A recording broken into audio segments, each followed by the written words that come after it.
Conversar com o nosso outro parceiro dessa quarta-feira aqui no Bom Dia Minas, que é o médico geriatra Marco Túlio Sintra, que está falando, né, doutor, dos cuidados principalmente com os idosos nesse período aí de pandemia. E aí existem muitos exames de imagem que ajudam, doutor, no diagnóstico de pacientes com a suspeita da doença, não é isso?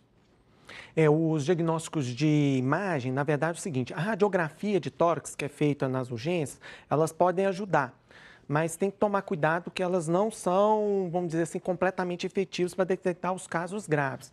Então, assim, há uma recomendação que os pacientes, especialmente que estejam manifestando sintomas graves, ou seja, que além de tosse e febre estejam manifestando um quadro de falta de ar, que seja realizada uma tomografia de tórax, porque nesse sentido você detecta mais precocemente as formas graves que vão precisar de um cuidado maior.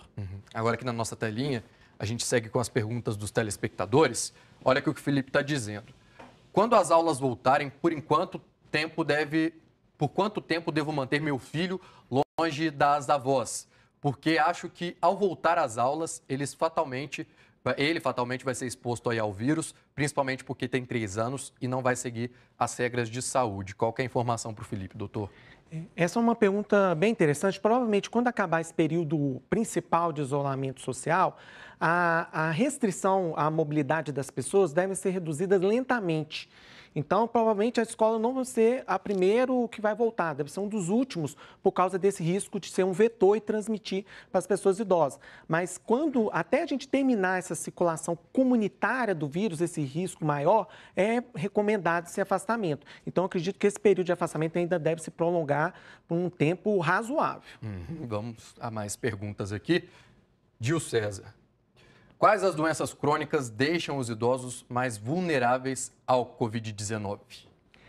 As doenças crônicas que têm relação com manifestações graves são as doenças cardíacas, incluindo a hipertensão, o diabetes médio é um fator de risco, as doenças pulmonares também, como a asma, o enfisema pulmonar, e também as neoplasias, os cânceres também são um fator de risco.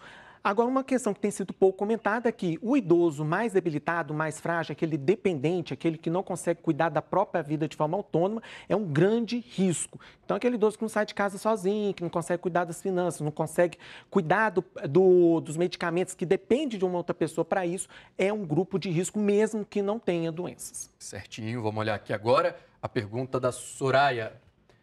Estou no grupo de risco pela idade, preciso ir ao dentista. Como proceder? Lá de Juiz de Fora a pergunta.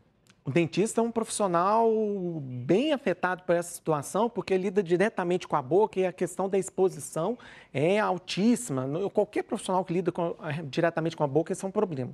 Então, o que eu posso dizer é o seguinte: somente casos de absoluta urgência nessa situação devem ser atendidos, pelo risco dela contrair o vírus e também do próprio profissional que lida com a boca das pessoas de contrair. Então, somente urgências. Se não for urgência, o ideal é adiar.